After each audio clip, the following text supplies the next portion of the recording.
This song, like all our songs, are dedicated to children. Try one more time. One more time. Okay. Okay, good. Thank you for coming. We're going to have a great time tonight. Can everyone hear me in the back? If you said no, you can hear me, so that's not going to work. Okay, great.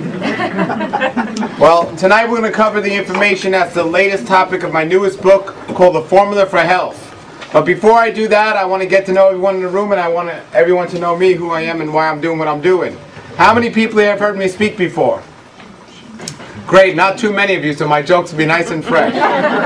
Wonderful, we're going to have a fun time. Now, before I get started, I can start off by saying I am from New York, if you couldn't guess it already. Is there anyone here from New York? Great, we have a translator in the room. We're going to be talking tonight about a lot of good information that's going to be very helpful. I encourage everyone to take notes. I will have an email list going around if you'd like to put your email on there for my newsletter. Pat, if you could pass that around, that'd be great. I don't need your name, I just need your email address. I won't share it with anyone. Now, before I get started, we only have a certain amount of time, and I will take comments and questions at the end. But what I would like to do first is I want to find out some things from everyone here so I know what the best information I have I can give you in the amount of time we have. So, how many people here are eating a raw food diet? And I don't mean just like tonight. Okay.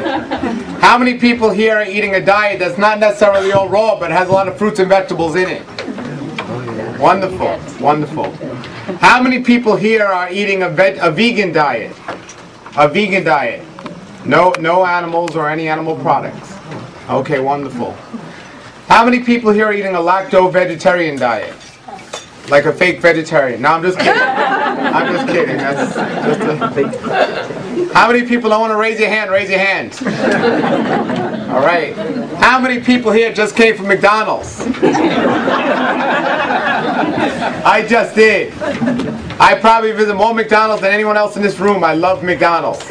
Because when you travel as much as I travel and you need a bathroom, it's a great place to go. The reason why it's so great is it's always available and they never kick you out. The reason why it's always available is because everyone's eating that food is constipated, so they're not using the bathroom. So it's like brand new. That works in every fast food store except Taco Bell for some reason. But what I see when I go to McDonald's is quite confusing. I see people online about to eat some of the worst food on the planet, and they're happy. People are happy, waiting for their Happy Meal, and everyone's happy. And that doesn't confuse me because I did that myself for many years. But what really confuses me is when I go to a health food store.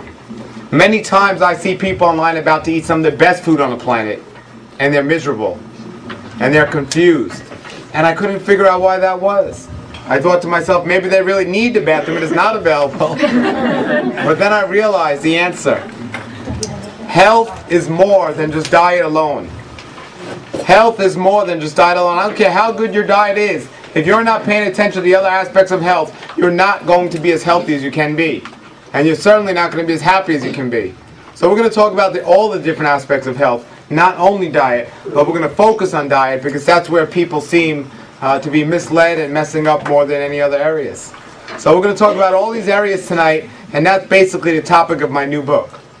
Now, I want to get into my background, but before I do, I can tell you, I want to clarify some things. The first thing is, I eat a 100% raw food diet, and I've been doing so for over 15 years now. Now, I don't think you need to eat a 100% raw food diet to be healthy. So I don't want anyone in this room thinking if it's all or none. If you eat a majority, maybe 70-80% of your diet, high quality, and then another 10 or 20 or 30% good high quality cooked foods, that's fine.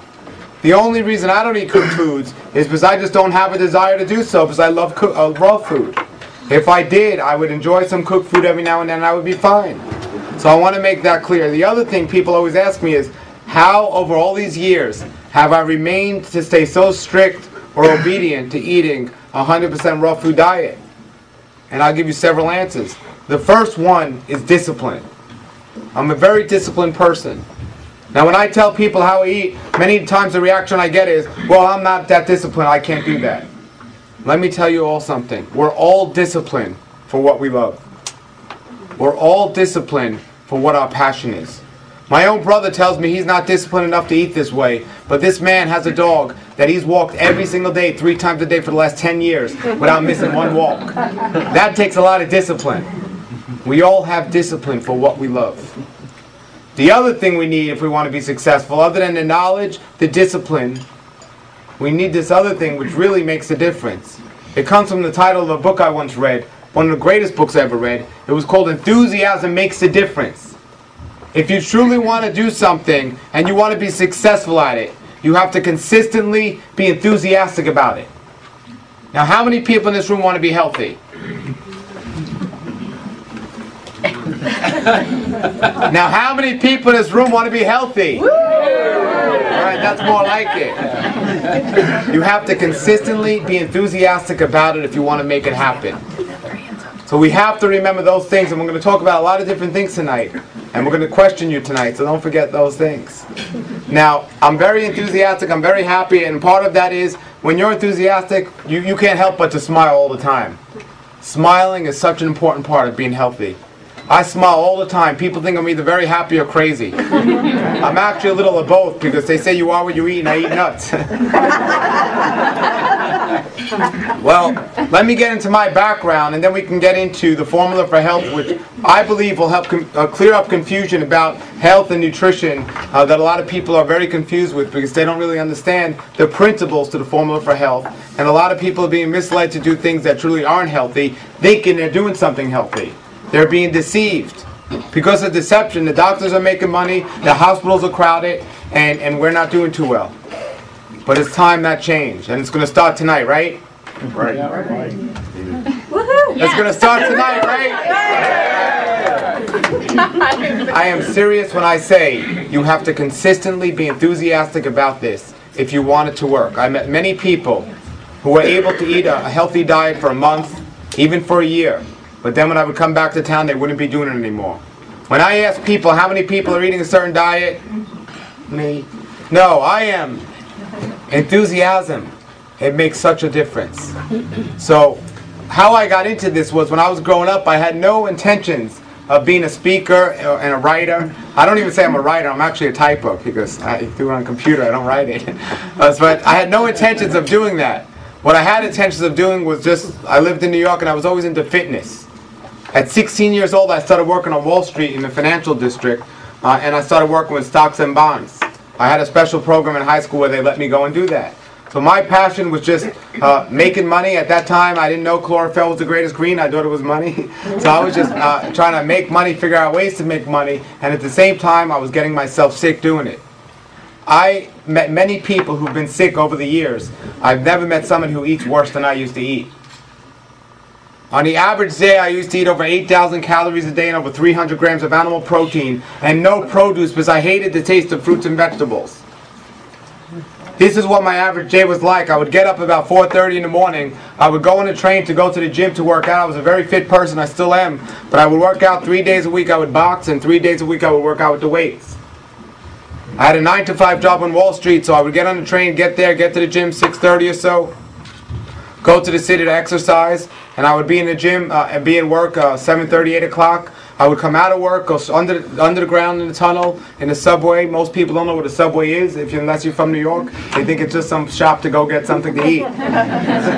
I would be underground on the train, which we call a subway in New York, and then I would get out to college at nighttime. I would go to college at nighttime, and then I would come home, and I would do my 2 favorite things. I would eat late at night and watch TV. Now, I was able to do that when I was younger, because when you're young, you could eat just about anything and feel okay. But what you eat when you're younger will catch up to you when you're older. And what you eat right now will catch up to you years from now. Another reason I was able to get away with that, sleeping a couple hours every night and doing that, is because I was living off stimulation. Now, I never liked coffee. I never drank 1 cup of coffee my whole life. But I was addicted to something called Jolt, which was like soda with like quadruple the caffeine. So I was able to get away and do this for a while. It got to a point that I have some before and after pictures in my book here where I had 2 black eyes. It wasn't from boxing, I wasn't that bad. It was from living this type of lifestyle day in and day out. It was catching up to me. But I didn't care because I just wanted to be out there and doing my thing and so on. Until one night This song, like all our I songs, was watching TV really late at dedicated night and I children. started to get some really bad stomach pains. So bad I had to run to the bathroom. I went to the bathroom, I couldn't stop going, and when I finally stopped going, the pains weren't going away, so I went to the emergency room at the hospital. The doctor was there that night and ran a whole bunch of tests. And the doctor says, it appears you have food poisoning. So I went home not thinking much of it. And the following night I was watching TV, eating late at night after my long day of doing everything I was doing. I got home and the pains came back that night worse than the night before. I got to the hospital and there was a different doctor there that night. They ran a whole bunch of tests. And they says, it appears you have food poisoning. 2 nights in a row. Now this was getting serious because season finales were coming on. So I'll never forget, a couple of nights passed by and it was the final third night of that week. The pains came back worse than any of the other nights. I had to stop watching TV, run to the bathroom, and I was going to the bathroom and the only thing that was coming out was blood. Now I didn't know much about health and nutrition back then, but if I knew if blood was coming out of my body at this rate, something was wrong. I finally, I couldn't figure out what to do. I finally figured a temporary cure. I moved the TV where I could see it from the bathroom. But I lost so much blood, I was so dizzy I couldn't figure out what I was looking at.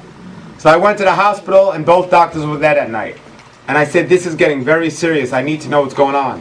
Because reruns are coming on soon. As you can tell, I was addicted to TV. Well, the doctors ran a whole bunch of tests and they said, we definitely know what's wrong with you.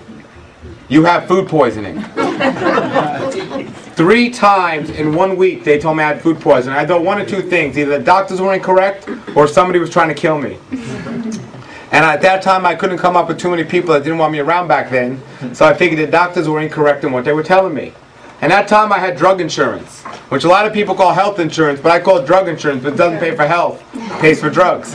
So I went to this doctor near my house and she ran a whole bunch of tests. And she finally said, we definitely know what's wrong with you. She said, you have something called inflammatory bowel disease.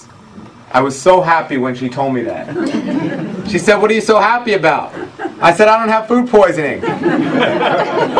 She said, do you know what inflammatory bowel disease is? And I said, no. She says, it's also known as ulcerative colitis and Crohn's disease. It's inflammation of the colon, where my colon was lined with many ulcers. It was very painful. But the worst part of the disease is, when the average person has to go to the bathroom, their body gives them a signal, usually 2 to 3 hours, to say, in the next 2 to 3 hours, you better find a bathroom.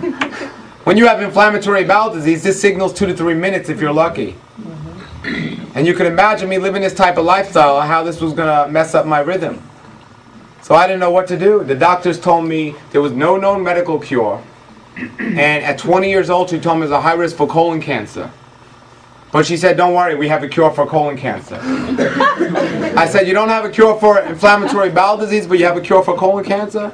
She said, yeah, if we cut out your colon, you can't get cancer, colon cancer. And I said, I'm not cutting out anything. And she said, well, then you're going to have to take drugs. She said medicine, but I'm saying drugs was the same thing. And I said, for how long? And I'll never forget what she told me. She said, for the rest of your life. And I asked her, was there any side effects to these medications? And she said to me, possibly some minor side effects.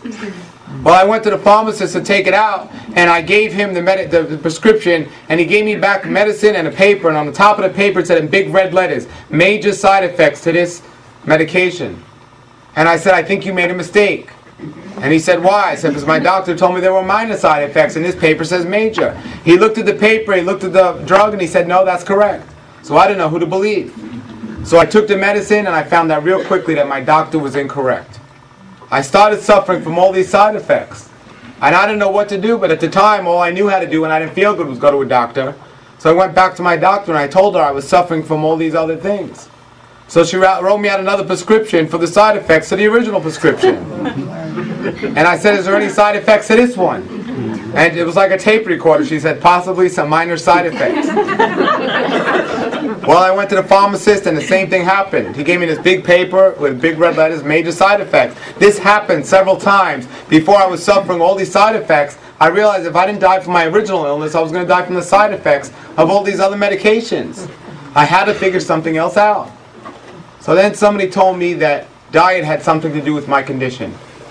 So I asked my doctor, was there any connection between diet and inflammatory bowel disease? and she said there's no medical studies to prove there's any connection between diet and inflammatory bowel disease. Well, since she wasn't getting me better and everything she told me to do was getting me worse, I figured to look more into this. Somebody told me if I eliminated dairy products from my diet, my condition would begin to heal. So I asked my doctor, was there any connection between dairy products and inflammatory bowel disease? And my doctor said there's no medical studies between dairy products and inflammatory bowel disease. Here's where I got wise. I figured, since everything my doctor was telling me up to that point wasn't working, and every other doctor I went to, I saw the same people in the doctor's office, so they weren't getting cured, I figured the doctors didn't have all the answers. So I said, let me try something out and see what happens.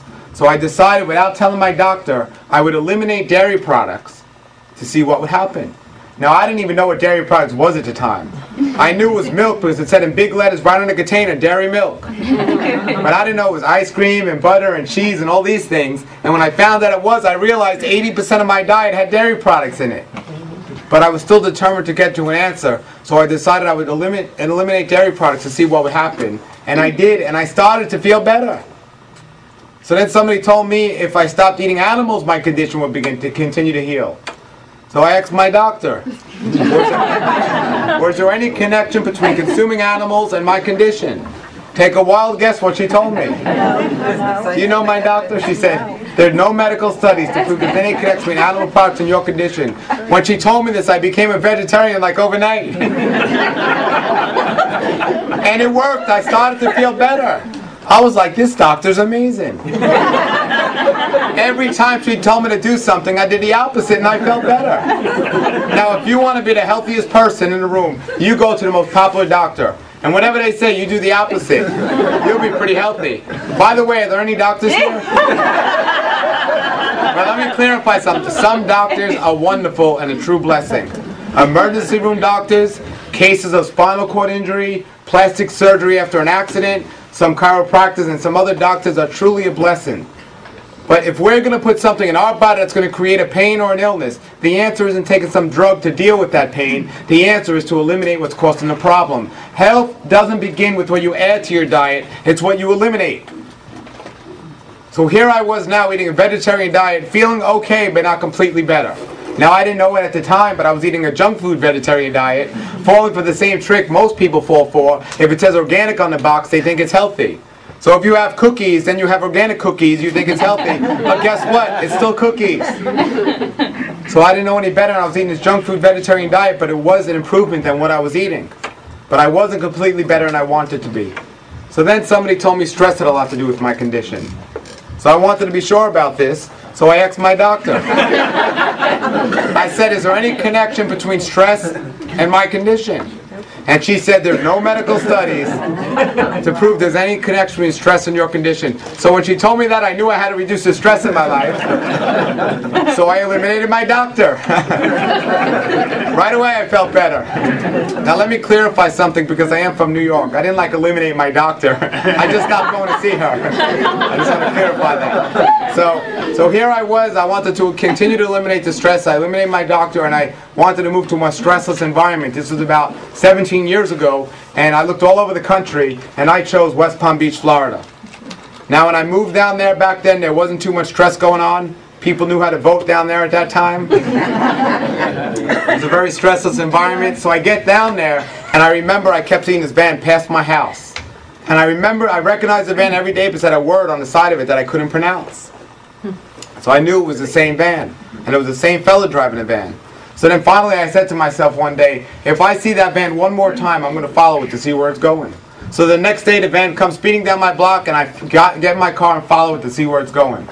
And the van drives to the parking lot. Life I've ever been to a real health food store. Now I've been to many health food stores prior to that, but they were fake health food stores. Now I'm not the one to focus on the negative, so I'm not going to give you the name to these fake health food stores. I'll just give you the initials. GNC.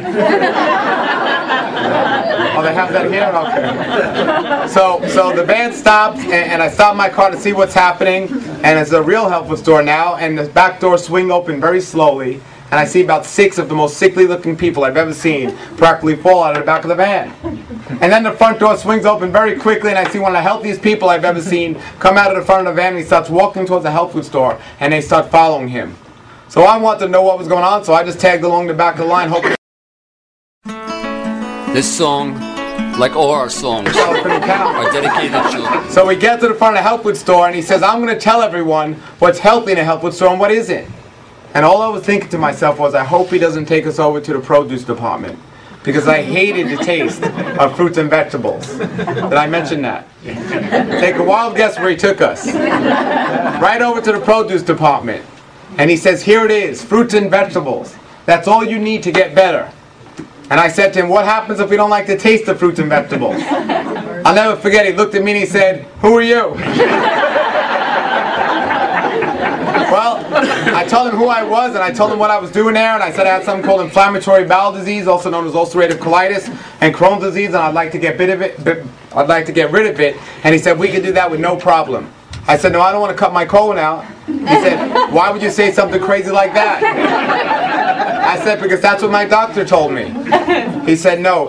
He was from a place called Hippocrates Health Institute, which was a raw food health spa that I had moved right next to without even knowing what raw food was or what this place was.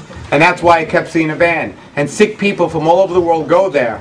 Unfortunately, some go there as a last resort instead of using wisdom and going there as a first resort. But the bottom line is people go there, and on a raw food diet, they're reversing their diseases. They're reversing the condition of their health from bad to good, and so on. So I went there, and I got all these books and a whole bunch of books, and I'll never forget, I was a negative thinker. I didn't always smile, and I wasn't always a positive thinker. I was a negative thinker. When I was walking there the first day, I was driving my car up there, I saw a lady in a wheelchair. And I said, this place can't be that good. This lady's in a wheelchair.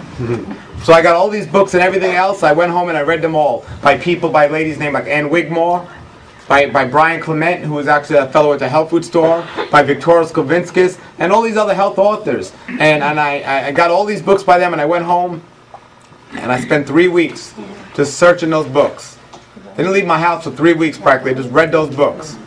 I was so excited to go and learn more about the raw food diet after reading these books and everything else. So I go there, and I remember I was driving up there 3 weeks later, and I saw what was either this lady's twin sister or this lady had a miraculous recovery, because it was the same lady running in front of the place. And me still thinking negative, I said, this place is so bad, they got a lady out of a wheelchair to run out of here. But they didn't. This lady recovered from her condition. Now, I'm not saying everyone's going to recover in just 3 weeks, but what I'm saying, I can guarantee everyone will improve from their condition if they start doing things that go along with what the body needs and not going against it. Well, that's what this lady was doing. And after seeing that and reading these books, I was excited. I was so excited and ready to do this program. I was about 99% sure. But I don't do anything unless I'm 100%. So, I was ready to eat raw foods. I had to be 100% sure, but I had to hear it from one more person that it would work. So I called my doctor up in New York City. And I said, I'm going to get well. I'm going to cure myself from inflammatory bowel disease. He said, how are you going to do that? I said, I'm going to go on a raw food diet. Will this help me? She told me exactly what I needed to hear to stay in this path. She said, there's no medical studies to prove there's any connection between the raw food diet and inflammatory bowel disease and healing it. In fact, somebody with my condition, that would be very bad and dangerous for me to do that. So when she told me that, I knew I was on the right path. That was the last time I spoke to her. I started eating a raw food diet, and people ask me how long did it take me to get well, and I give them 2 answers. My first answer is immediately. As soon as I eliminated the things that were causing my problem went away. The other answer is, after doing it all these years, is I'm still healing. Because each day I feel better than the last day. So here I was doing this, and I was so excited. Let me tell you, I was so excited. I gave a new word to the word zealous. A new meaning to this word. I mean, I was the crazy guy in front of the supermarket telling people, pointing in their baskets, telling them that they were going to die if they kept eating that food. And they were just like running away from me. They wanted to do nothing with me. I got to be known as that crazy guy. I mean, I couldn't go anywhere. I was known as that crazy guy in West Palm Beach. It got to a point I had no friends or anyone else, and everyone thought I was crazy. I couldn't live there anymore. I had to move. I wanted to go somewhere where I fit in. So I moved back to New York City. And I promised myself I wouldn't talk about this ever again. I'll never mention about raw foods. I'll do it, but I wouldn't tell anyone about it. So here I am in New York City doing my thing, and then one day morning I was on a train going to the gym really early to go work out and exercise, and I see this young attractive lady on the train, and I figured I'd talk to her to find out how she looked so healthy. And when she gave me her answer, I thought I was on candid camera. She told me she was on a raw food diet. 5 o'clock in the morning in New York City on the subway. And I'll never forget my reply. I looked at her, and I don't know why I whispered, but I didn't. I said, "Is anyone else doing this here?" And she said she wasn't a young lady. She was a grandmother who had 3 grandkids. And she worked for the New York Transit Authority at night shift. And she was able to do that because she had so much energy from the raw food diet she was eating.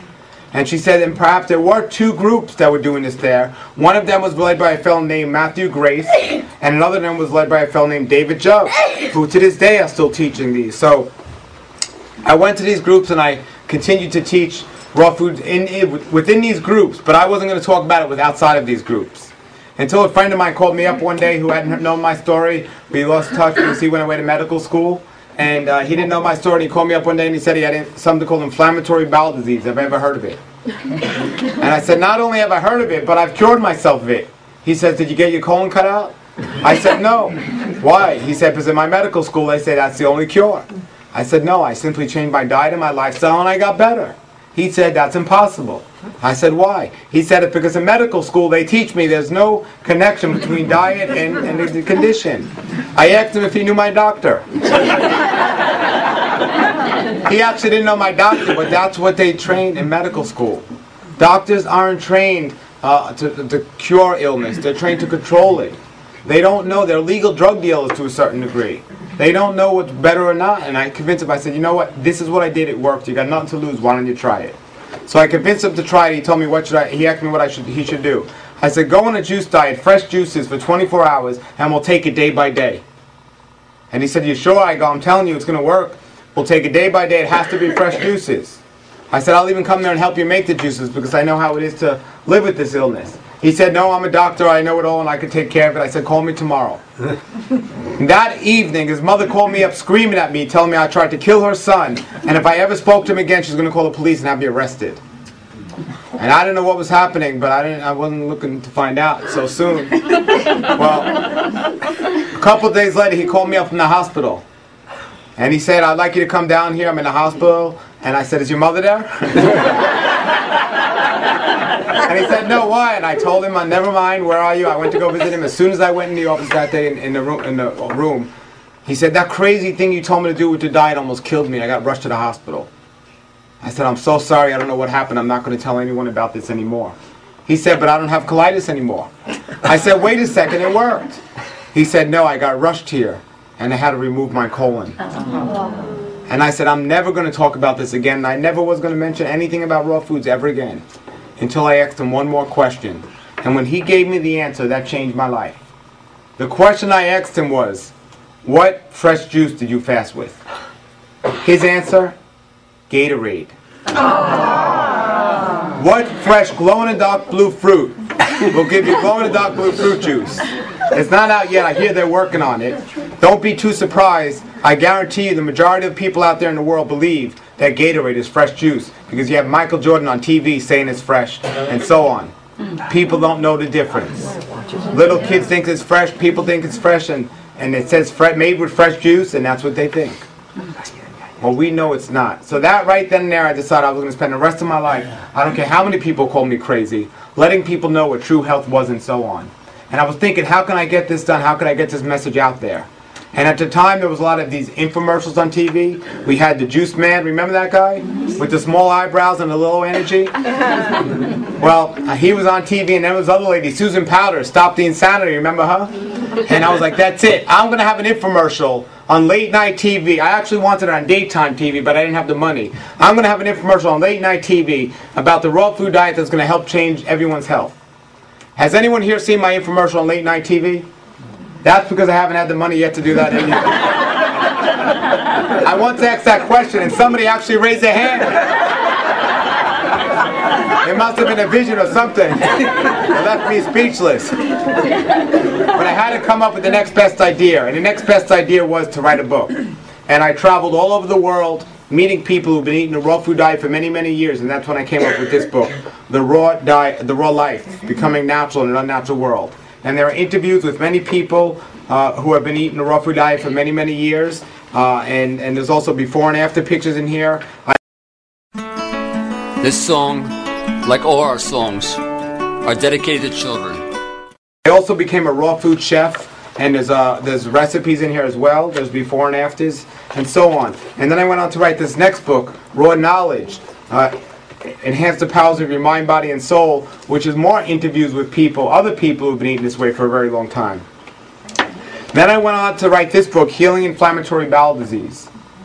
And this book should be called Healing All Disease, actually, because the information in there will help people heal all disease. It exposes doctors and the way they treat people and so on. I think my next book might be called, If You Want to Be Healthy, Eliminate Your Doctor. And this is actually the newest version of this book. It just came out 2 days ago. I can't say it's hot off the press because I'm a raw foodist and I can't 108 degrees off the press. But it just came out. It's brand new information. It's a completely new book. And then I had all this information out and I was traveling all over and teaching, but for some reason people weren't getting it. People were sicker than ever. They would come to my lecture. They'd chuckle every now and then, but they weren't going home and doing it. I wanted them to get this. So I just kept looking for the answer and looking for the answer. And it was about 6 years ago. I was in Michigan giving a lecture. And at the end of the lecture, a fellow came to me and said, Paul, your book is the second best health book I ever read. And I was curious to know what the first one was. And he said, not only will I tell you, I'll give you one on 2 conditions. He said the first condition is that before you develop an opinion about the book, you read the whole book. I said, how can I develop an opinion about it unless I read the whole book? He said the next condition is, if you don't like it, you give it back to me, but if you like it, you tell other people about it. I said, that's fine, give me the book. He gave me the book and I read the whole book, and I have to agree with him, it's the greatest health book ever written. The book was the Bible. And I found more information about health in that book than any other book ever written. And I was upset. The reason why is because 10 years prior to that, I was sitting in some doctor's office and somebody told me the same thing. And I said no thank you at that time, and I didn't read it. I would have saved myself a lot of time and a lot of money and a lot of pain if I would have read it back then. All this information that took me years to learn about health and nutrition and about what foods are best for the body and when to eat them and how to eat them and other aspects of health, the emotional and spiritual aspects of health, was all there in this one great book. But then I ran into a problem because I started to teach in churches. And to my disappointment, thinking everyone would be healthy in these places because they had this great health book right in their hands, I saw more prayer for the healing of disease than any other topic. And I was like, what is wrong? If these people have such a great health book, how come they're not getting better? And I didn't understand. Then I realized information alone, information and knowledge without action means very little. We can't just know it. We have to take action and carry it out. And that's what people weren't doing. They had the information, but they weren't taking action to follow it. So I said something was really wrong here. So I ended up writing this book, Health According to the Scriptures, which talks about the health message found in the Bible, and it has all these scriptures in here that talk about a lot of the principles we're going to cover today in my new lecture. So I wrote that book, and I was done with writing. I wasn't going to write any more. And my personal story was becoming too long, so I had to stop inventing new things. So then what happened was I started learning the 3 true methods of healing. We're not taking drugs by the doctor, but it was the herbs, the oils, and the prayer. That's what it said in the scriptures, and that's what every health book I've ever read confirmed. The 3 methods of healing are herbs, oils, and prayer. Hippocrates said himself, let food be thy medicine. The scriptures say themselves, the medicine is in the herbs. The essential oils that come from the flowers and the herbs, that's the medicine that'll heal us. And the prayer is the greatest thing to heal us. And not only heal us, people always ask me, how can I get my family or my friends to eat this way? I just keep alienating them. Every time I try to tell them what to do, they get more pushed away. And here's my answer. You tell them once and you pray for them many times. That's it. And that works. You tell them one time and pray many times. It's the opposite of what I used to do, and I turned more people off than I could have mentioned about this. So then I was doing all that, and as I started praying, his name kept coming up in my mind. I kept hearing his name over and over again. And then I remembered one morning what that name was from. I had read a health book years prior to that, and it was an excellent health book. It was probably one of the greatest health books I've ever read until I had read the scriptures themselves. And the name that kept coming up in my mind was Arnold Ehret. Has anyone here ever heard of Arnold Ehret? And the name of the book that I read was this book here, probably the greatest name for a book ever written, The Mucusless Diet Healing System. If that's not a great name for a book, I don't know what is. The Mucusless Diet Healing System. And he wrote another book called Rational Fasting. Like there's any other kind of fasting, right? Rational Fasting. And then he has this book. They found this in his manuscript and translated it after he had passed on, The Cause and Cure of All Human Illness. So then he had this book out as well. And Arnold Ehret was a fellow that came from Germany, and as a young man he was very sick in the late 1800s, early 1900s. And he cured himself naturally by following the methods that we're going to talk about today in the principles of this lecture. And he came to the United States to teach everyone about this message as well. And then he wrote these books, and all of his books had something in common. He called it the formula for life. And I am convinced, I call it the formula for health. I am convinced that this formula for health, which is the premise of my new book, which I combine the information found in the scriptures, the information that I received at Hippocrates Health Institute, the information I got from all these other interviews of the people I've interviewed, and to top it all off, the formula for health. I don't care whatever diet is you decide to eat, whether it be a 100% raw food diet, a regular diet that has a lot of fruits and vegetables in it, or even if it's a lousy diet. If you follow these principles, your health is going to improve. We're going to talk about the formula for health this evening. But before we get to this formula, I want to talk about what's going to motivate people the most to be healthy. Because I've learned from my doctor that opposites attract. I've learned from my doctor, if you tell somebody to do something, they like to do the opposite. People seem to be interested in the opposite. My doctor was so bad, not only did everything she told me to do have an opposite effect, but even the names of the things she told me to do have an opposite effect. I'll never forget, I was taking a test, the doctor wanted to run some tests on me and everything else. I got to tell this little story here to understand about opposites. The doctor told me we're going to have to take some tests. And remember, I didn't know anything about health and nutrition at that time. And it was the first time in my life I ever heard of the words, we're going to have to clean you out. And I didn't know what that meant. I'm thinking I got health insurance, so it's not going to be a problem. So she hands me this gas tank with nothing in it except a little powder at the bottom of it. And she said, drink this. First thing she told me was I'm going to have to go on a liquid diet. And I said, I'm not into those fruits and vegetables. She said, no, a liquid diet according to doctors was Jell-O, coffee, and all this. I said, no problem with that. So I went on a liquid diet. I said, okay, I'm cleaned out. She said, no, now you got to drink this stuff. Now, you talk about opposites and inappropriate names for things. Not only did this thing clean me out, this drink, but it probably cleaned all the pipes in my bathroom out as well. The name of this drink was the most inappropriate name for a drink and the most deceptive name of anything. It was called Go Lightly. It made me do everything but that. A more appropriate name for this drink would have been Fire in the Hole. So I learned from the doctor that opposites had a lot of ways to impact people. So I said, that's it. I want to teach people about health. So how can I teach them about health? Well, I realized the greatest way to teach people about health is teach them about the opposite of what health is. What is the opposite of health? Disease. And I confirmed this as I've been traveling and asking people why they came to a health lecture. People weren't coming to a health lecture to learn about food or nutrition. I found the most motivating reasons people would come to a health lecture, there were three, and diet and nutrition wasn't one of them. The most motivating factor people came to health lecture was, if somebody was sick, how did they get well again? That was the number one factor. If somebody had a disease, how did they get rid of it? The next motivating factor was, if somebody wasn't sick, how did they avoid getting sick? And then the third motivating factor was, how could somebody stay looking young?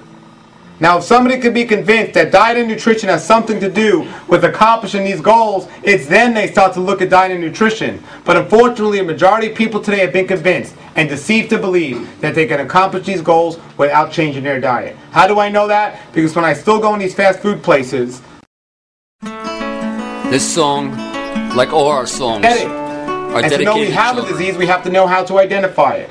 And here's where the problem came in.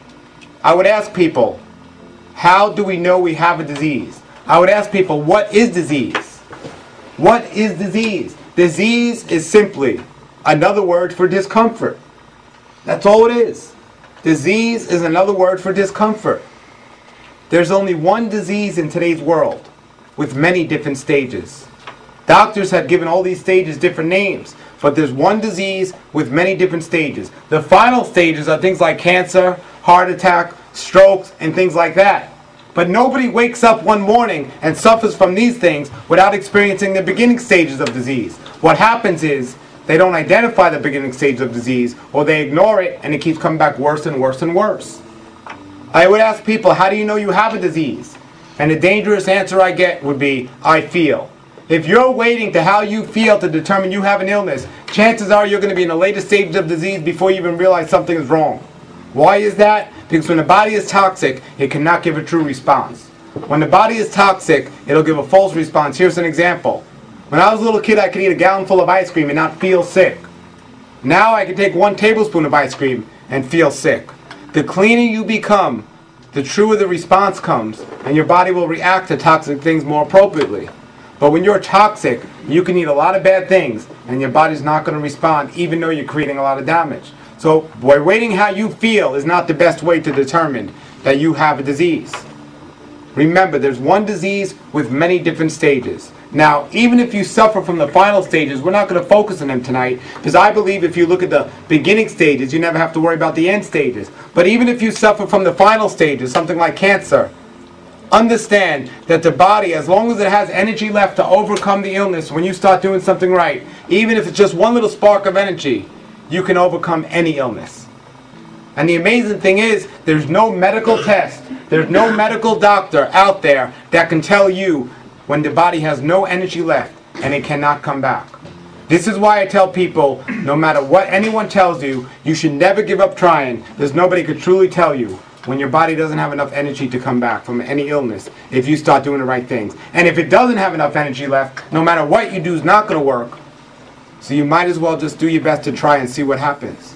Somebody came to me once and said, Paul, my doctor told me I only have 3 months to live. What should I do? I said, you better go find a new doctor. Because the only thing that doctor was using to determine that person had 3 months was every person that doctor is treated with that illness only survived 3 months. That's not a very good track record. You want to go to a doctor that says you have 70, 80, 90 years, not 3 months. Remember, there's no way to accurately tell that. But if we take care of the beginning stages, we don't have to worry about the end stages. Now, if we can't go by how we feel to learn the beginning stages of disease, how can we identify this? How else can we identify we even have a disease? Well, I've been all over the world, and I've met people from many different cultures, and I've interviewed a lot of people and studied this for a long time. And I could tell you, the 2 beginning stages of disease are common just about all over the world. In fact, they're so common, they're happening to children younger and younger today. But people don't believe it because it's happening so much, people just accept it as normal. The 2 beginning signs of disease is laziness and constipation. Laziness and constipation. If somebody told you that these weren't a disease, you've been lied to. As a matter of fact, I know people that are so lazy, they're happy they're constipated, so they don't got to get up and go to the bathroom. That's how bad it's become in today's world. Now, some people want to deny that, but I don't listen to people that are full of something. But that's how bad it's become in today's world. So now we know what disease is. We know how to identify it. We know there's many different stages. Now the question is, what causes disease? Again, there's many different causes to disease. There's emotional causes, there's spiritual causes, but from a physical standpoint, what truly causes disease? And there's 2 things. There's 2 common things. Anywhere in the world, you'll find the same 2 common disease. And it's what most people are doing. That's the scary point. The 2 causes of disease, from a physical standpoint, are overeating and undersleeping. Overeating and undersleeping. In fact, you can't do one without the other. Because when you overeat, you're going to end up undersleeping. Because the more food you eat, the more sleep you need. But what do people do when they're getting less sleep? Not more sleep. And they say, what are we supposed to do? Stay in bed all day and quit our jobs? No, you need to find out why you need so much sleep to begin with. It's because we're overeating. Understand, sleeping is another word for healing. And when you cut your sleep short, you're cutting your healing short. People are overeating, creating more of a need, more abuse to their body, than they're not giving their body enough healing time. The people I've interviewed in my book, they don't require a lot of sleep because they don't abuse their body on a daily basis 10 times a day by overeating unhealthy food. Overeating and undersleeping is something we have to think about. Now many people tell me they get a lot of sleep. There's a big difference between a lot of sleep and enough sleep. And the majority of people today simply are not getting enough sleep. And the reason why is because they're overeating. Nothing takes more energy from the body than digestion. And if you don't think that's true, think about this. Somebody can eat an apple and run a marathon, but after a Thanksgiving meal, they're falling asleep. And don't blame it on the turkey, because I know a lot of people that had turkey, and there's no drug in a turkey that's making people fall asleep. It's overeating on the turkey that makes you fall asleep. Overeating is a problem. We need to do something about that. So to do something about that, we have to think, well, why do we overeat? That would be the obvious question. Why do we overeat? And there's many different factors, but from a physical standpoint, there's one reason we overeat for. We overeat because the food we're eating is low quality. When the food is low quality, even though we're taking that food in our body, if the food doesn't have the nutrients that our body needs, guess what we're going to crave? More food. And if we don't have that information and that knowledge to get something good quality, we continue to eat this low quality food, creating a deficiency in the body, making the body work harder to process it, requiring more sleep. We keep doing that and not knowing what's happening. We could starve ourselves. We could starve ourselves by overeating. And that's what's happening. We need to eat higher quality foods. Now, what is a high quality food? 5 things. Now remember, you don't have to eat 100% according to these 5 things, but the majority of your diet should consist of these things if you want to experience better health. What are these 5 things? Raw, ripe, fresh, organic, and live. Raw, ripe, fresh, organic, and live. These are the 5 things that make a high quality food. Now later we're going to talk about not only the food, but how we eat it, when we eat it, and so on. That also is important. But we're going to look at these 5 things right now. The importance of it. The first one is raw. What is so great about raw food? We hear many different things. But what is so important about raw food? 2 things. 2 things. Liquid and enzymes. Liquid and enzymes. These are the 2 things that are important. By the way, do you know what the majority of the human body is made up of? Liquid and enzymes. These are the things that are so important in the raw foods. Now first let's look at liquids. The liquid that's in the raw foods are the liquid that has food. It's like swallowing a dry sponge. That sponge is going to come out wet, if it comes out at all. And guess what? Where that liquid is coming from? It's coming from your body. It dehydrates us. The next one is enzymes. The importance of enzymes in the body is it conserves the energy of the body so the body can have that energy for other important functions. Let me give you a simple example of what enzymes do in the body and maybe you'll understand it better. Picture right here, there was a door to a room with a lock and a key on it. And you wanted something very bad on the other side. There's only 2 ways to get there. One way is to simply take the key, open up the lock, go inside the room and get what you need out of it, using very little energy and stress to do so. Now if you don't have that key, the only other way to get to the other side is to kick and break the nutrients that our body needs to thrive and survive. And when we eat foods without that, foods that are cooked and it's destroyed, what happens is the body becomes dehydrated. There's a great book out called Your Body's Many Cries for Water, which talks about the harmful effects of dehydration. When you're dehydrating, your body has to use more energy and work harder to do every other process it would have had to do if you're hydrated.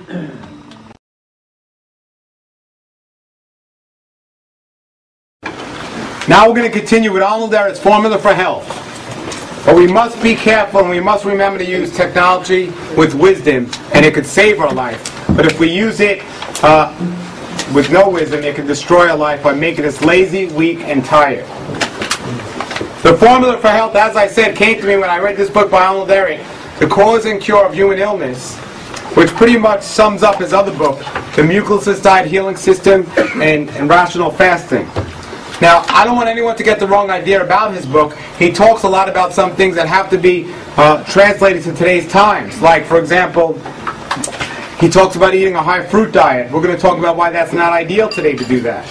He talks about eating coffee and tea. We're going to talk about why it's not ideal to do that today. But we have to understand, over 100 years ago when he wrote this book, more than 100 years ago, those things weren't the same thing they are today. They've been so manipulated, and they're so much worse for us today than they ever were. But today, his formula for health, the principles of it can still be used for the ideal health for us all. And the formula for health I'm going to give you now, and I invite you all to write it down because it's so important for all of us. The formula for health is this: power minus obstruction equals vitality. Power minus obstruction equals vitality. Now, what in the world does that mean? Power minus obstruction equals vitality. This is what it means. It means health minus disease equals wellness. Health minus disease equals wellness. Now, we might not have control over everything in this life containing to our health, but if we take care of the things we do have control over, we will never have to worry about the minor things that we don't have control over. As long as we have enough health, we don't have to worry about the little disease, and we will be in a state of vitality. As long as we have enough power to get rid of the obstruction, we will be in a state of health. So the key to health is always to have power. But once that obstruction passes that rate of power, and the obstruction becomes more than the power, that's when we suffer from the little stages of disease. And then it comes back worse and worse and worse. The key is to always make sure we have more power than obstruction. Now, we start out, we don't have to do many things to be healthy. We have to do a lot of work to get ourselves sick. We have to abuse our bodies tremendously over and over again to end up in a state of disease. Because we start out with a tremendous amount of power, but then when we start letting that obstruction creep in our life, we can get away with it every now and then. Somebody thinks it's amazing that somebody could eat a raw food diet and get better from something like cancer. The real amazing thing is that somebody could eat McDonald's as long as they eat it and not get cancer. The human body is an amazing machine. It will last a long time, as long as it has enough power to do so. But when we start wasting our power, slowly but surely we're leading towards the destruction. Because once our obstruction passes that power, we're in trouble. So here we start off with a tremendous amount of power and very little obstruction in our life. Then we say, well, tonight I'm going to eat something bad. Bam, less power, more obstruction. Then we say, now if that's all we did, we'd still be in a state of health. But then we say, you know what, that was good, I'll do that again. Bam, less power, more obstruction. Then we say, well, tonight I'm going to sleep a little later. I go to sleep late at night because I want to watch something on TV. Bam, less power, more obstruction. As soon as that power is more than, as long as it's more, we'll be healthy. But there will come a point where that obstruction will pass that power, and we will no longer have the power to get rid of the obstruction. So the key to health, and then the more obstruction we have, the later stages of disease we suffer from. So the key to health is to always make sure we have enough power. Now the obvious question would be is, where do we get the power? And the answer is, from energy. No matter how powerful your car might be, if you don't have the gas to move that car is not going anywhere. It's the energy that creates the power to get rid of the obstruction. Now the obvious question would be, where do we get the energy from? And here's the answer. We don't get it from anywhere. We have it.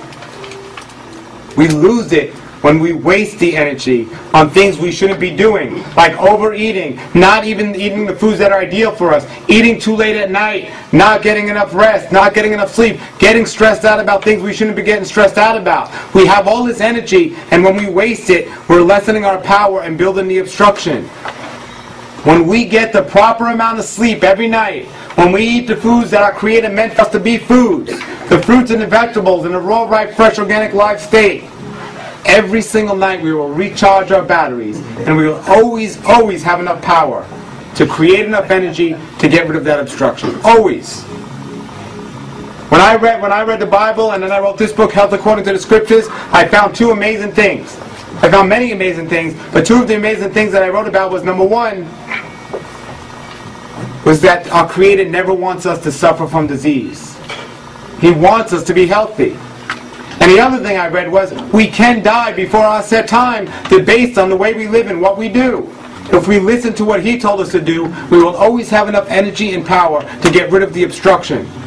If we go against what He tells us to do, the obstruction will build so quickly and the power will diminish, and that's where we end up in trouble. It's very simple to stay healthy. It takes a lot of work to get sick. But since many of us has gotten ourselves sick after doing all this abuse, it's going to take us a lot of work to get better again. But after all this work to get better again, we could do very little and stay healthy if we don't start messing up again to get ourselves sick. So we have to maintain that energy. Now here's a problem. People mistaken true energy for stimulation. And stimulation is not true energy. The energy is what we get when we automatically recharge our batteries, when we get the good sleep, when we get the foods we're supposed to eat, and we eat them in the right way and so on. Stimulation is something different. Stimulation is a false sense of energy that goes up and down and up and down, and we get it from these crazy drinks and these crazy drugs. These crazy drinks like Gatorade, if it glows in the dark, it's not good for you. It shouldn't be in your body. And then these other crazy drinks like Red Bull, one of the most dangerous things you can put in your body. You want a real appropriate name for that? Call it Red Bull something else. It's not good for us. But people are drinking these things like crazy, and it's giving them that false stimulation that I got when I was younger from the Jolt. The caffeine and all these other drugs in there, yeah, we feel great. You can smoke crack and feel great, but it's not good for you. The true energy we need is always there as long as we get enough sleep and eat the right foods. Now, how can we do that from a diet standpoint and make this formula happen? This is where most people get confused when it comes to nutrition. There's 3 things we have to think about when it comes to food, and we cannot exclude one of them and pick and choose. A high quality food has these 3 things in it, and if we eat these 3 things in the ways I'm going to describe now, we will always have enough energy to create enough power to always get rid of obstruction. But when we cut these things short, that's when we start cutting our health short, and that's when we start getting sicker and so on. By the way, if you have any cell phones or pages, leave them on, I don't care. Enjoy yourself. If somebody's calling you, it might be important. Remember, we have to make sure we have enough energy to do it, and we're going to talk about now the way to eat the foods. There's 3 ways. We need to make sure we eat the foods that give our body the most nutrients while using the least amount of energy to get those nutrients while keeping the environment of the body as clean as possible. That's it. I'm going to say that again. The highest quality foods for our body are the foods that give our bodies the most nutrients while using the least amount of energy to get those nutrients while keeping the environment of the body as clean as possible. That's it right there. Now here's the problem. We'll look at each part of that. The first part is nutrition, nutrients. What food has nutrients? That's where everyone's looking today, and that's a mistake. Because everything has nutrition in it. Everything has nutrients. You could eat fruit, you could eat vegetables, you could eat bread, you could eat meat, you could eat a cardboard box. It all has nutrition. The problem is, how much energy are we using to get those nutrients? And that's the key to health. Because the key to health is conserving the energy we have. So yeah, you could eat meat, you could eat bread, you could eat all these things, and you can get nutrients from it, but you're wasting energy because you don't have to eat those things. You don't have to waste that energy because it's harder to digest. The key is eating the things that are going to digest the easiest and get the nutrients the easiest. And what foods would those be? Well, let's look at an example. Picture there was a juicer here. And picture you put in that juicer a carrot, an apple, some spinach. What you're going to get out of that is juice, liquid. And it's going to go through the juicer very simply. It's going to come out of the juicer very simply. Now, what's going to happen to that juicer if you put a piece of bread in there? Or a chicken wing? What's going to happen is it's going to start shaking and smoking, and eventually it's going to break. It's not going to last as long as it would if you put the things that go in there very simply. Your body is that juicer. Your body is that juicer, and if you want it to last longer, you have to treat it as well as possible, and that's putting the things in there that are going to go in there as simple as possible.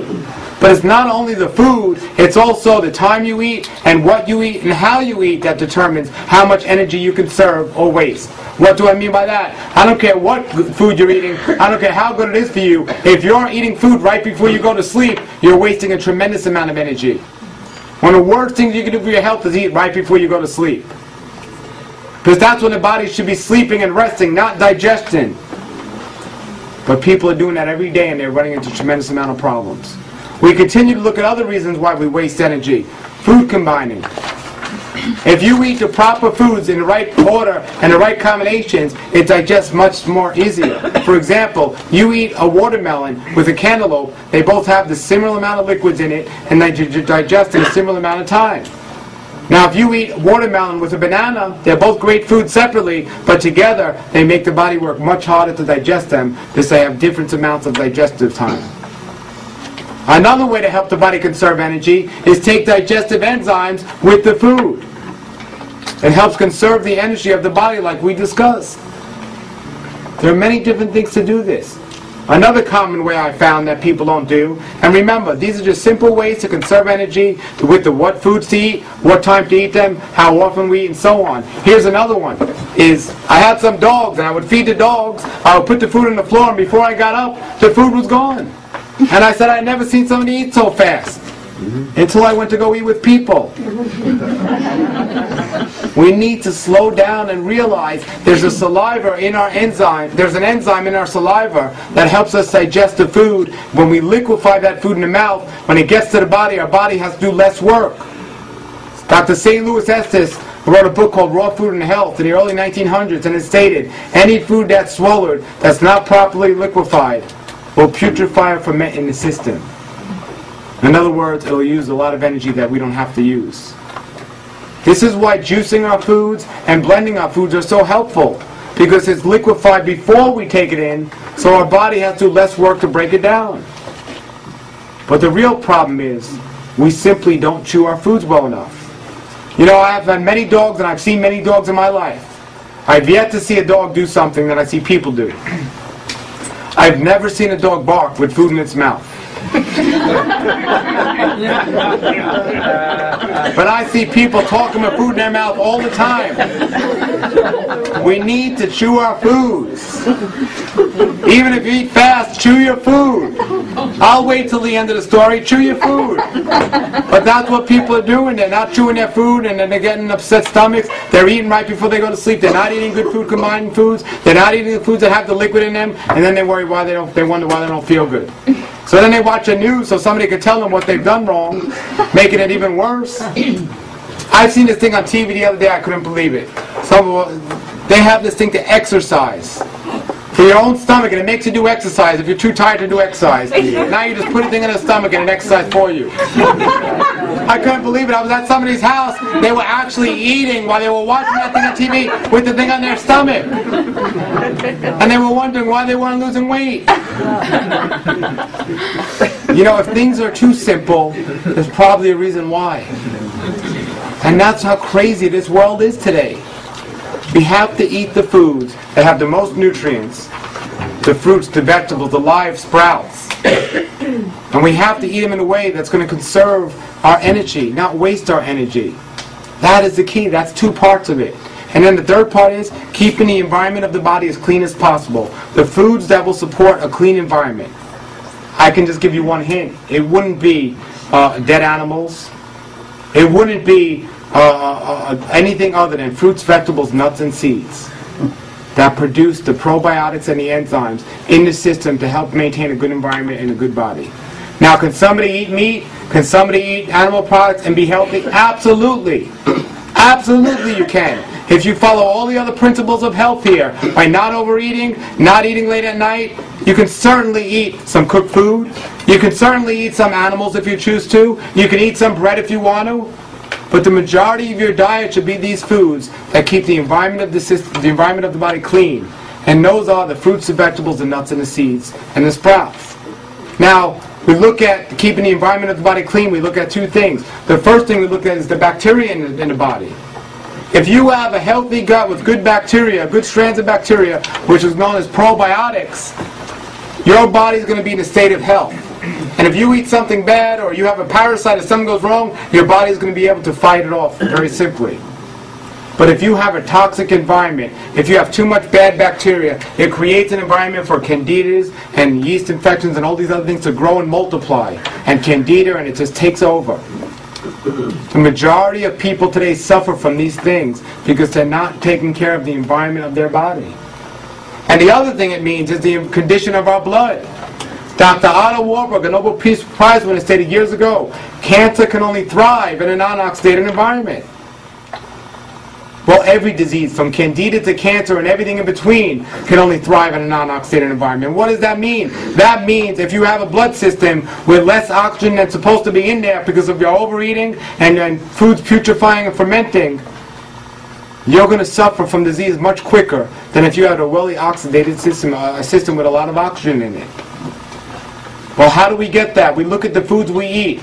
What foods produce fermentation and what foods reduce them? Well, the foods that produce them are many different foods, but of all the foods that produce fermentation, sugar is the most deadly because it ferments quicker than any other substance on the planet. So when we eat a diet that has too much sugar in it, we run into problems. But it's not only the processed sugar. It's not only the sugar that's found in starches that convert to sugar in the body regularly quickly. It's also the sugar found in massive amounts in the hybridized fruit that's out there today. This is why I say the fruit is different today than it was 100 years ago. An apple is 50 times sweeter today than it was 100 years ago. And I know a lot of people that they go from eating McDonald's and then they switch to eating a lot of fruit, and that's a step in the right direction. But eventually they got to cut down on the fruit because it has too much sugar, and they have to start eating some healthier choices. The healthiest choices for our body are the sprouts. The green sprouts, the wheatgrass, the sunflower sprouts, the sea vegetables. You know, most people don't know how important these greens are and the sea vegetables are. I didn't know what sea vegetables are when I started eating this way. You know, I was asking everyone. I kept hearing, I interviewed all these people. Everyone told me to eat sea vegetables.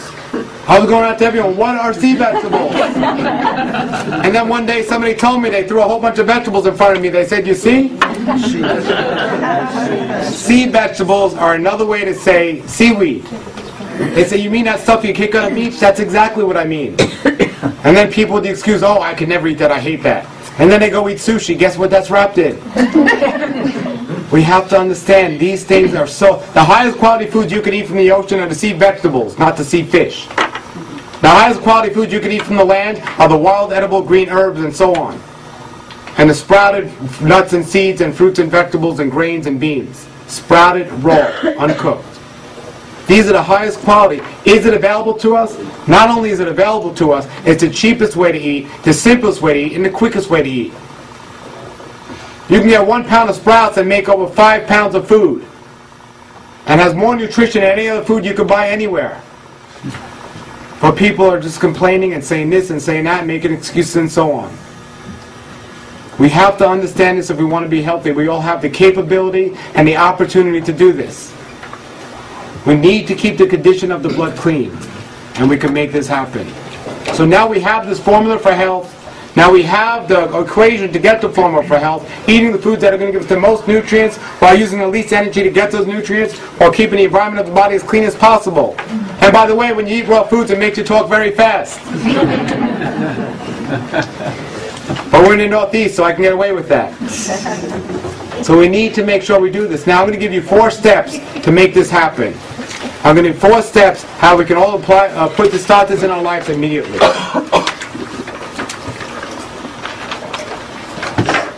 Step number 1, eliminate the cause. Eliminate what caused the problem, and the problem will begin to go away. Eliminate the cause, that's step 1. It doesn't only have to be food, but it usually is food. We need to eliminate the cause, and the problem will begin to go. I don't care how good you eat, if you're going to work every day doing something you don't like to do, you're not going to be as healthy as you can be. Then some people say, oh, I can't change my job. Well, the excitement alone from looking for a new job can change your health. We need to get those things out of our lives that are stressing us out so much and are building that obstruction. So step number 1 is to eliminate the cause. And remember, I'm going to have a book out one day. If you want to be healthy, eliminate your doctor. That's going to come out. Step number 2. Cleanse and rebuild from the damage you've already created. Cleanse and rebuild from the damage you've already created. Now this could be 2 steps, because when you're cleansing, your body's automatically rebuilding. But it's 1 step, because when you're cleansing, it's rebuilding automatically. It's not separate. Now there are many different ways to cleanse. There's colonics, there's enemas, there's massages, there's oils, there's herbal programs, there's many different ways to cleanse. But the greatest way is free and everyone loves it. It's called sleep. When you're sleeping, your blood in your body is cleansing. It's the greatest cleanser out there. I don't know why so many people love it so much, but they cut it short every night and every morning. We need to cleanse and rebuild from the damage we've created. That's step number 2. The body has amazing powers to overcome everything if we just do those 2 steps alone. I actually met a fellow, I'm going to tell you some stories right now about some people I met. I met somebody in Phoenix a couple of months ago. Man had more energy than just about anyone I ever met. Man's 107 years old. Yeah. And he has great energy, great health. I've heard even more stories about that, but this is an amazing thing. Is it really amazing? Well, the scriptures tell us we should be living to 120. We look at that. The other night I was hanging out with a person. This is how amazing the human body is. This person, in an accident, cut their finger off. They cut their thumb off at the knuckle. And they went to the doctor, and the doctor said, well, we'll just chisel it down and make it a half a thumb and so on, and then that'll be done. But this man knew better. It's like he heard something in the background saying, dum, dum, dum. But this man knew better. He said, no, I'm going to take care of it myself. And this man has experienced a tremendous amount of healing over the years to know what to do. This man has pictures, and this has only been 1 month now, where his thumb is growing back. He said, here's the original cut line, here's where it's grown to now. His thumb is growing back. It's amazing what the body can do when we simply eliminate what causes the problem and cleanse and rebuild from the damage we've created. You know, I wanted to give him a sign of encouragement, but I wasn't going to give him a thumbs up. But it's so important. He told me today, he said, well, I didn't have a ride home from the hospital. I said, what did you do, hitch a ride? but it's amazing what the body can do when we let it, when we interfere, something else happens. So step number 3, create a diet that works best for our own individual chemistry. Create a diet that works best for our own individual chemistry. Now you might be thinking, I thought you said raw foods were best for us. What do you mean create a diet that works best for us each individually? What I mean is, I could tell you to take a lot of supplements, I could tell you what foods are best for you and what you particularly need for your individual situation, but I can tell you that, but it wouldn't be true unless I did one thing. The body has a messenger, a true messenger. The true messenger of the body is the blood. And by looking at the blood on a chemistry level, you could tell exactly where a person is and where a person is going. A good friend of mine, Dr. Shandell in Hollywood, Florida, he's a chemist, he has a laboratory. He says, there's so many people that think they feel great, but remember what I said about feeling? Your body can't truly react, but then when he looks at their blood, they're a wreck. And he has a longevity blood profile test that could tell somebody 10 years prior to them getting cancer, if they keep doing what they're going to do, they're going to get cancer, even though they feel great. They're heading for it, but just looking at their blood, he could tell. Now, if you're monitoring your blood and you know exactly what's going on in your body, you know what nutrition you need, and so on, then the first place you should get those nutrients is from food. Then after that, you can get it from a whole foods in a supplement form. Then after that, you can look for other supplements. But the majority of us don't have any idea. I'm not going to tell you to take a certain nutrient because the last 10 people I saw needed it. I'm going to say, no, let me see your blood work, and then I'll tell you. So go and get a simple blood test. Now, be careful, because doctors don't know how to read this blood test. The doctor will say, everyone looks high, and you're just average. They'll say, oh, you're really low. They don't know. So you have to get that blood test and go to somebody who knows how to read them. I know a lot of people I've interviewed in this book, Dr. Shandell in Florida, Dr. Fred Bishy. You can mail your blood work to all these people and I'll look at it. Hippocrates Health Institute, for over 50 years they've been doing this, and if anyone goes there for their 3-week program, they'll look at your blood work for the rest of your life. They'll go over the results with you. I want to talk about the Hippocrates program because there are people out there now that have been eating a raw food diet for like a year or 2 years and they think they're some guru. You know, if somebody comes to me and they have inflammatory bowel disease or they just want to learn how to eat better, I'll help them. But if somebody comes to me with cancer, I'm not going to help them. I'm going to send them to Hippocrates Health Institute or somewhere who has the experience and knows, because this isn't a little tricky game here. This is a serious thing. You need to get to these places. I have brochures back there for Hippocrates Health Institute. If you want to call them up, their phone number is 561-471-8876. I don't work for them. I promote them because I know it works. Because I go there all the time, I volunteer my time there, and I teach there, and I see the people, just like that lady in the wheelchair, getting better if their body has the energy to do so. I said to the owner there, I said, I would love to get people here, how can I encourage them to do so? He said, offer them a discount. If anyone goes there and mentions my name, Paula Nisona, they will give you 5% off. And trust me, that's a good discount. Anything I can do to help you, I will visit you when you're there if I'm in town, and I will talk to you and help you. And when you leave there, I will continue to work with you and make sure you're on the program and answer your questions. I was sick, and I know how it is to be living with a deadly disease. I might be joking tonight, but I'm not doing this here to get laughs. I'm doing this here to save your life. I want to see you get healthy. And I want to see you tell other people how to get healthy. But the doctors aren't doing it. I go to hospitals all the time to visit my friends. And I always go there, and they always say to me, are you still eating that crazy diet? I'm going there to visit them. And then they're sending me to the basement to get them some McDonald's or something that's in most hospitals today. It's actually not McDonald's in the basement, it's on the first floor, but if you eat too much of that food, it'll put you in another room in the basement. That's how crazy these hospitals are today. We have an opportunity to get well again. Create a diet that works better for your own individual chemistry. These brochures are in the back, my information's in the back, and I want to give you my contact information right now, and then I'm going to tell you step number 4, and then I'm going to take questions and answers. If you want to get in touch with me, my website is paulnison.com. www.paulnison.com. And I have a web store where you can buy my books and so on at rawlife.com, rawlife.com. And I have a non-profit organization now, a non-profit ministry, which is toralifeministries.org. T-O-R-A-H lifeministries.org. I say that's a new non-profit, but I've really always been non-profit because I've been doing this a long time and I never see a profit. but more than anything you can do for me is just pray that this message reaches the people it has to reach to, and everyone gets it that needs to get this message. You can call me up. I have a toll-free number, 866-RAW-PAUL. Now, if you don't remember that, I sell some special pills for your memories. 866-RAW-PAUL. Any way I can help you, I offer myself to do so. Now, my first 5 books have been self-published. My next book is published, A Formula for Health.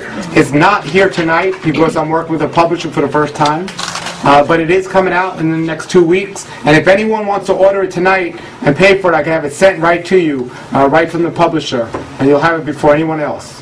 So I'll be back there later. I have some of my other books here for sale. But if you want to get that book, you can do so. I'm excited I'm working with the publisher for the first time because I can keep the cost as low as possible. And it's only $12.95 for that book. So I'm really excited for that, and a couple all the information I spoke about here tonight. But I don't care if you don't buy it, at least go to a bookstore and just read it and leave it on the shelf. But read this information and get this information out. When you're done, don't let it sit on the shelf. Get it out to other people. Pass it along. And keep getting this information out. And you'll be glad you did, and so will your body. Now step number 4, which can actually be step number 1. Do not neglect the emotional and spiritual aspects of health to go along with the physical. You know, I see many people that are sick and they're only looking at diet, they're not looking at the other areas. I can tell you, emotionally and spiritually, a lot of people are way off base. And until I started to realize that, that's when I started to experiencing true health. So do not neglect the emotional and spiritual aspects to go along with the physical. Now, I would like to ask everyone to please stand. With a lot of enthusiasm and a big smile on your face, understanding you have the capability and the opportunity to make this happen. With a lot of enthusiasm, I want to hear everyone say, I can do it. I can do it. Now look at the person next to you with even more enthusiasm and say, you can do it. You can do it. Now look at the person on the other side of you and say, you will do it. You will. Now that person, look back at that person and say, don't tell me what to do. You have every opportunity, and you have the capability to make this happen. And I ask you all just to continue to go out there and take action and make this happen. You live in a beautiful place, and there's beautiful support all around you, and use it, and you know, you have to be so thankful because you have potlucks here, you have the information here, you have the food here, and there's so many great things going on. You're right between two of the most amazing raw food restaurants I've ever been to. There's a new one happening right down one way, and in the other direction is another one. Get out to these places, visit them, take the action and do them, and you will be successful. Now I feel very confident to say this next thing, since we're not in New York. You may take your seats. When I say that in New York City, we went up with an empty room. So I want to thank everyone. I want to thank you very much. Please contact me, and this video will be on my website soon, where you can get it, and it'll be on YouTube and so on, so you can see it and let your friends know. But whatever you do, just don't watch it on TV. All right, so thank you, and God bless you all. Thank you. Thank you.